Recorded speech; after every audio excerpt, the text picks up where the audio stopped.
Allez, bonjour à tous. Aujourd'hui, on plonge au cœur du prix de Sanaré-sur-Mer. L'idée, c'est de décortiquer cette course avec un modèle d'analyse assez poussé pour voir si on peut vraiment, mais alors vraiment anticiper ce qui est censé être imprévisible. Alors c'est parti. Tout commence avec cette idée un peu folle, percer l'un des mystères les plus insondables des courses hippiques. C'est presque poétique. On n'est pas juste là pour parler de Paris, non. On tente carrément de résoudre l'équation du hasard. C'est un vrai défi qui mélange la science et le sport. Et pour s'attaquer à ce défi, le modèle qu'on analyse nous sort un chiffre. Et quel chiffre? 98% de réussite théorique. Attention, on parle bien de la probabilité de placer au moins un cheval dans le tiercé de tête. C'est une promesse énorme, il faut bien le dire. Voyons voir ce qu'il y a derrière.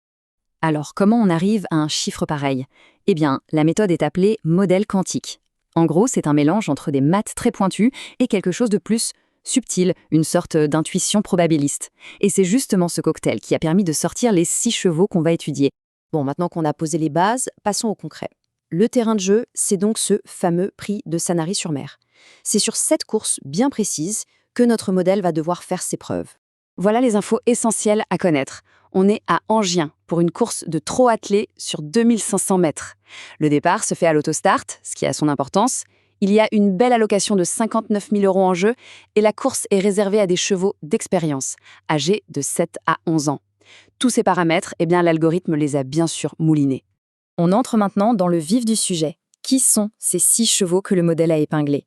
On va les passer au crible un par un pour bien comprendre la logique derrière chaque choix. On commence par le chef de file, celui que l'analyse place tout en haut de la liste. Le numéro 6, Janko Haufort, est présenté comme le grand favori pour la gagne. Ce qui est super intéressant avec Janko Haufort, c'est son parcours. D'accord, sa dernière course, une 11e place, c'était décevant.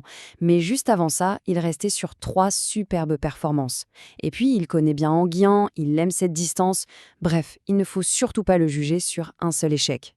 On continue avec le numéro 5, Giacomo Bello. Lui, c'est la base solide, le genre de cheval sur lequel on peut compter, connu pour sa régularité, c'est le pilier de cette sélection.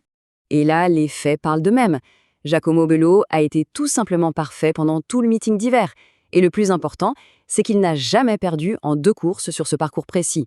Avec en plus un bon numéro derrière la voiture, il a vraiment tout pour plaire. Alors lui, c'est un cas d'école, le numéro 10, Imhotep Fromentro.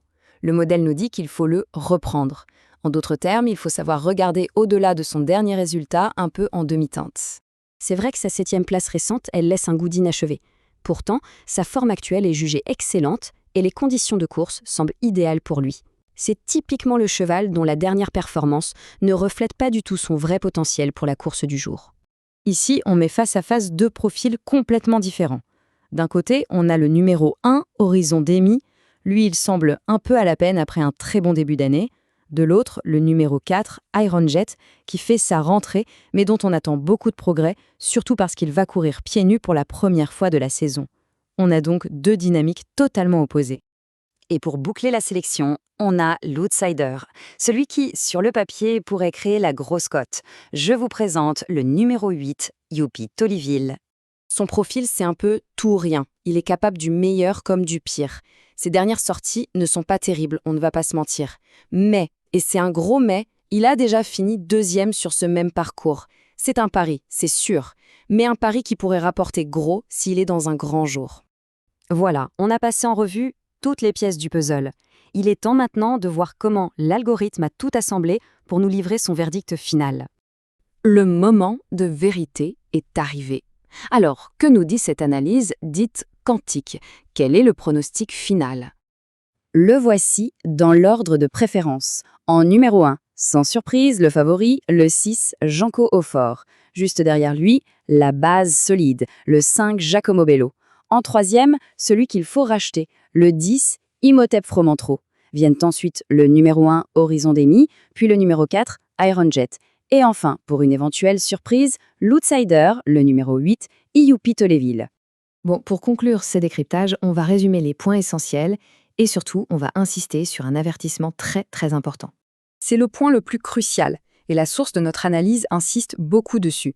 Il faut toujours se rappeler que malgré tous les calculs, les jeux d'argent comportent des risques. Il faut jouer de manière responsable. C'est vraiment un message à ne jamais oublier.